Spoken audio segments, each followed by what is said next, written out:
Skoda auto India ने 2021 model superb sedan को ताज़ा करते हुए नए फीचर्स के साथ लॉन्च किया है। नए स्कोडा सुपर्ब के स्पोर्टलाइन की एक शोरूम कीमत 31,99,000 रुपए तक है, जो लॉरेन एंड क्लेमेंट वेरिएंट के लिए 34,99,000 रुपए तक जाती है। नई स्कोडा सुपर्ब को और ज़्यादा पैसा वसूल बनाने के लिए इसमें नए अडेप्टिव एलईडी हेडलैम्प्स के साथ फॉलो मी होम फंक्शन और एलईडी टर्न इंडिकेटर्स सामान्य तौर पर दिए गए हैं। सेडान के साथ virtual cockpit digital instrument cluster और अपडेटेड इंफोटेनमेंट सिस्टम दिया गया है, जो नए यूजर इंटरफेस के साथ आता है। इस तकनीक में इनबिल्ट नेविगेशन के अलावा वायरलेस चार्जिंग और एप्पल कारप्ले और एंड्रॉयड ऑटो के लिए वायरलेस कनेक्टिविटी भी दी गई है। 2021 स्कोडा सुपर्ब के LNK वेरिएंट को 360 डिग्री कैमरा और पार्क असिस्ट मिला है। दोनों वेरिएंट को कॉस्मेटिक बदलाव भी दिया गया है, वहीं कार तकनीकी रूप से पहली जैसी ही है।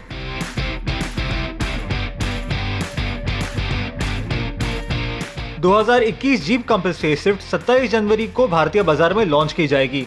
जहां दिखने में ये एसयूवी पहले जैसी ही दिख रही है, वहीं इसके कैबिन और फीचर्स में कंपनी ने बड़े बदलाव किए हैं।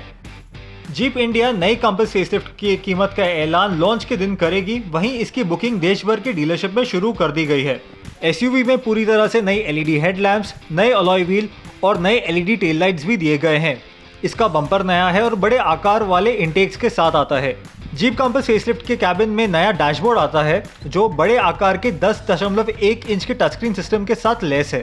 साथ ही में इसमें यू कनेक्ट 5 तकनीक, नया steering wheel, ventilated seats, wireless charging, 360 degree camera, digital instrument cluster जैसे काफी सारे नए फीचर्स भी दिए गए हैं। अनुमान है कि नई कंपस फेसलिफ्ट की कीमत 15 लाख रुपए से शुरू होगी।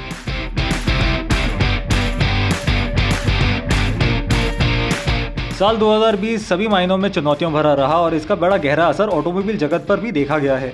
अब साफ हो गया है कि पिछले साल पैसेंजर कारों की बिक्री में साल दर साल लगभग 18% तक की गिरावट देखी गई थी। Society of Indian automobile manufacturers द्वारा जारी किए गए आंकड़ों की माने तो जनवरी से दिसंबर 2020 के बीच भारत में कुल 24,33,000 पैसेंजर वाहन बिके हैं। ये आंकड़ा पिछले साल इसी समय मतलब 2019 में 29,62,000 वाहन था। इस सेक्टर की बिक्री में लगातार दूसरे साल करीब 18% तक की गिरावट दर्ज की है। 2019 में भी बिगड़ी अर्थव्यवस्था के चलते ऑटो जगत में मंदी छाई हुई थी। 2020 में पैसेंजर कारों की बिक्री 14,32,000 यूनिट देखी गई थी, जो आंकड़ा 2019 में 18,19,000 यूनिट था और ये 21% तक की गिरावट है। वहीं दो पहिया वाहनों की बिक्री 2020 में 1,42,00,000 यूनिट है, जो 23% की गिरावट दर्ज करती है। ऑटो जगत ने जनवरी से दिसंबर 2020 के बीच कुल 1,74,00,000 वाहन बेचे हैं, जो 24% तक की गिरावट दर्शाता है। लेटेस्ट कार्स और लेटेस्ट बाइक्स आपको हमारे इस चैनल पे मिलेंगी, तो आप सब्सक्राइब करना ना भूलें।